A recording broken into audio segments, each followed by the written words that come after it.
Good morning, everyone. Today I'm going to talk about an article that I came across in the Chronicle. It is from the Historical Society of Michigan, and I pulled it up. You can actually find it right online. I'll put the link in with this so you can see the actual link for the article. And many people didn't realize, but we actually had a drag strip in St. Clair County.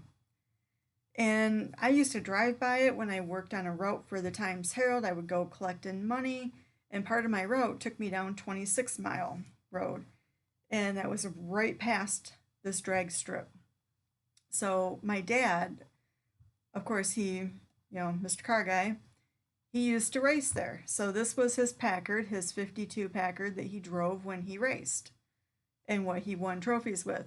Here's some pictures of the trophies. There's 4 of them here, but he actually won 5 trophies with this car when he raced.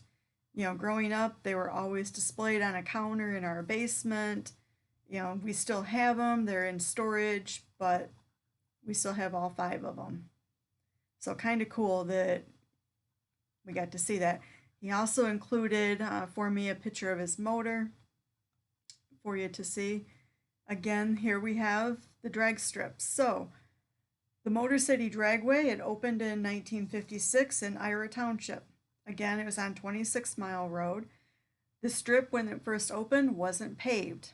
It wasn't paved until the next year in 1957, which, yay for St. Clair County, became the first drag strip, full-time drag strip, that was paved in the state of Michigan. So some of the big time racers that actually raced here, that I recall actually watching them race, not at this drag strip, but watching them on TV because they were much bigger than our St. Clair County would have been able to afford to have coming this way, was Connie Coletta, Big Daddy Garlitz, Shirley Moe Downey. And Shirley Moe Downey still lives pretty local. She's in another county, but she's pretty local to us. So some of the cars that they used to race there were, of course, the dragsters, cars I'm not really fond of watching, but I do prefer to watch the funny cars that they raced. There's the gassers and the super stocks. Super stocks aren't bad either for my personal taste. So some of the reasons that they ended up closing the drag strip, which it closed back in 1978, was we had a recession, and then we had the subsequent stagflation, and the gas prices, they almost doubled back in the 1970s. And so the Motor City Dragway just couldn't take it. And there was a couple other drag strips that closed down in Michigan.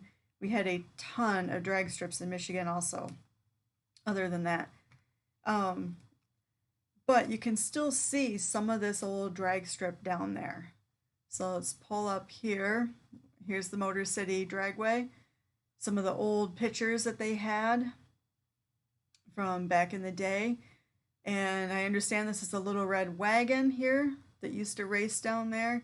You can see the much older dragsters with the engine in the front. Most the dragsters you see now, engines are in the back. That became a safety thing after a huge accident. One of the dragster drivers, I can't remember which driver it was in an accident, started rethinking how the car was designed, and decided to put the motor in the back, and they redesigned it with the motor in the back, which made it much safer because everything wasn't blowing back on them when they were driving right out in the open. So I brought up some pictures. This here is Connie Coletta's cars. I forgot that who it was here that I had up. This is Connie Coletta. He drove both. Again, you can see the motor is in the front in this picture when they first started driving. So I see if I'm mostly seeing the motor in the front on his cars. Again, we have images of Shirley Moe Downey. She was one of the first and the biggest drag racer there was for being a female. You can see her cars that she raced here, images of it. Again, by the time she was racing, the motor was in the back. And here's Don Garlitz, his motors and his cars. Again, you can see where he was starting out with the motor in the front, and here we can see the motor is in the back. So big change, and you can also see how this might be very dangerous with everything blowing right back onto the driver. So pretty cool, the fact that we had some of these big names actually racing in our county.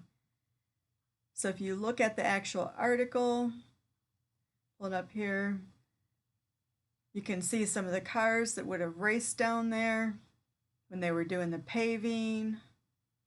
You can actually pull up the article and read the full article.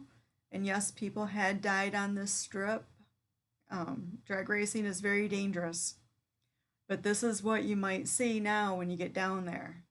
You can actually see a tower. You can see part of a sign, the NHRA, which is National Hot Rod Association. Part of their sign is left, and some of the paved strip. So if you ever get down that way, you might be able to see a little bit of it from the road. So again, I hope everybody has a really great holiday weekend here. This is a Labor Day weekend. I encourage you to pull up this article, give a read, see about something that happened here in St. Clair County. Bye, everybody.